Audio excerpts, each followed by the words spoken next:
Excellent. My pronouns are he, him. I'm wearing a green shirt. Oh, I always knew. Mine is Zizim You got a green Cosmers, shirt. I think it is. Let me look at mine, dude. Oh, dude, Instagram rules because you can have 4 pronouns. Yeah, mine's Zizim Cosmers. I would never. Up top. Oh, why? Huh? Because I can. What are you That's talking about? That stupid. rules. I think whoever. You guys suck, whoever dude. has You ain't got pronouns? Whoever has 4 pronouns sucks. I don't know. I think to put such an emphasis on pronouns, like they're supposed to be a secondary thing that you don't really think about. What do you mean? Well, I shouldn't have to think about the pronouns because it's a speech-driven thing. You know, I like. No. I think, Well, I think suffixes are far more important. I was just going to say, I think it was always natural, and, like, even the people you couldn't tell if they were boy or girl, you would naturally be able, like, because the only time you use it is when they're not there or they're leaving or something. Mm-hmm. If you don't know if it's them, it's all like, they were here just a little bit ago, or you say their name. Okay, well, see, and that's the problem too. Like, let's say you are unaware of the pronoun or whatever, or even if you were made aware and you were having fun in the night and then you forgot, and then you referred to that person and somebody else was there that, you know, like you said, that person was gone, so you referred to them talking to somebody else, and that person went to the person in which you mispronounced or mispronounced and goes, oh, well, they totally mispronounced you, and your intentions were never that way, but now it's built like this. Like it is that way, though. Yeah, like there's ill they intent. projected upon it like it was that way. They're turning pronouns and the use therein into obscenity when Well, it's not even intended for that. I look at it as more of like a way to shut down like a conversation, way to make your opinion seem less than. Yeah. Like, Well, once you villainize someone, it kind of immediately makes them want to shut down. mm-hmm. Or discredits them. Well, it's a It also discrediting. makes them not want to associate with you, especially if they feel like Well, as that's though they were discrediting not them. being villainous. Well, oh my gosh, you're telling me they misgendered me while I wasn't there, mispronounced me while I wasn't there? They're a terrible person, so you shouldn't even hang out with them because they're so bad. Yeah, I don't agree with that. And it's like, do. well, excuse me for not thinking.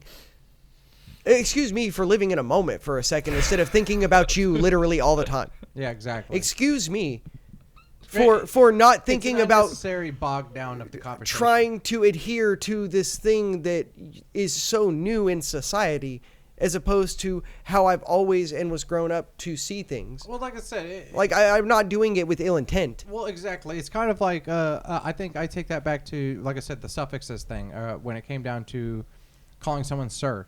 To me, sir and ma'am wasn't meant out of. There's nothing of ill intent behind saying that. It's all about showing respect. Oh, 100%. And it's like, I respect your authority in the matter. You know, that's why I would refer to you as sir or ma'am. Well, there was that lady down at the gas station. I'd come in, and I'm always on my best polite behavior. Yes, ma'am. No, sir. Yes, sir. No, ma'am. You know, Until he's not.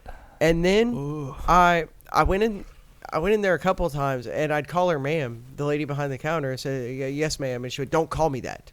And I'm like, I'm sorry. It's just kind of instinctive for me to call you that because I'm respectful. Oh, and dude. You're And I view you as a person of authority. And right then now. Old hags And- hate being called ma'am, And dude. a couple of times, dude, she like really got angry with me for a second, and it kind of freaked me out. dude. I'm like, look, I'm sorry. I'm a Southern boy. I was raised with manners. My Excuse mother would me have for whooped me if I didn't. treating you We with need- what we need I to start perceive as looking at our respect. guest more, guys. We need to start being. Oh, What I've do you been. think about this, by the way? Can everybody have a You're vote here. as to who is paying attention to you the most? Had no idea you were here. What's your name? Come here often?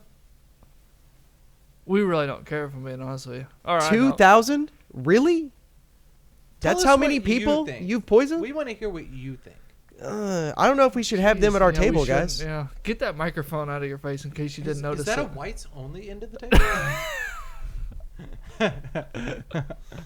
Damn, I was like, oh, have you guys seen that ma'am video? It's like, it's ma'am. Yeah, I've seen Is that what I've it seen was? ma'am. Is that what it was like when you called her ma'am? It's not ma'am, though. That was her Oh, no, version. essentially, yeah, dude. Like it was kind of uncomfortable how upset she got, and it's not that she was upset because I called her ma'am and she thought she was a man. It was kinda unexpected. It was just. I don't know. I guess maybe she takes it like she's old or something. You Yeah, know, well, that's like, what I'm saying. there's some sort of offense there, and I don't know what it is. See, I think that's something that's missing a lot when it comes to all of it, both the pronouns and that situation right there. Is more people are worried about how it is they perceive things rather than asking the question of how that person's intending it. No, I think it's more how they want to be perceived, right? What? Because the pronouns is when you're like not there, right? Well, like I said, it doesn't matter if be- you're there or not there, really. But that's kind of what I'm getting at, though. It's more of the concern for how you perceive the message, rather than asking the question, how did they intend the message to be delivered? I would say it's more of a power trip issue more than anything. Like, and it may not be an intentional power trip thing, but it's a way to have leverage over somebody. Like, I assume the best, but expect the worst. If you say something to me and then I get visibly upset at you, I want to get visibly upset, and I want to make it known, a statement to have like a power over you. I want you to respect that and dial yourself back. I want you to submit. Yes. And that's kind of what it is. It's just like, I'm going to be mad at you until you finally cohere to what I want you to do. So don't call me ma'am. It's I ma'am. I just in that video. I'll never call you ma'am. But still, you know, it's like that. I I don't think that maybe she did that to be mean or hateful or spiteful necessarily, but I think subconsciously it might have been more of just like, I want to have a power thing. You're way too nice, and I want to have something that I can engage with here because that's not cool. Yeah, it's like I usually take it as like, what do you have against ma'ams? You know, like, are ma'ams not important too? Sounds like you're saying ma'am. Do ma'am lives not matter? No, ma'am lives have always mattered. We fight wars over them things. What are you messing with this cord for so much? There's like static and whatnot. I didn't know if it was one of ours. Okay, I think it's it might time be for a in- commercial break. Let's take our... It'll be an ad break. While we're on break, check out our sponsor, taco. Flavored Gum. And we're about to get a new one. We do need to come up with some new sponsors. I thought an energy drink would suit us well.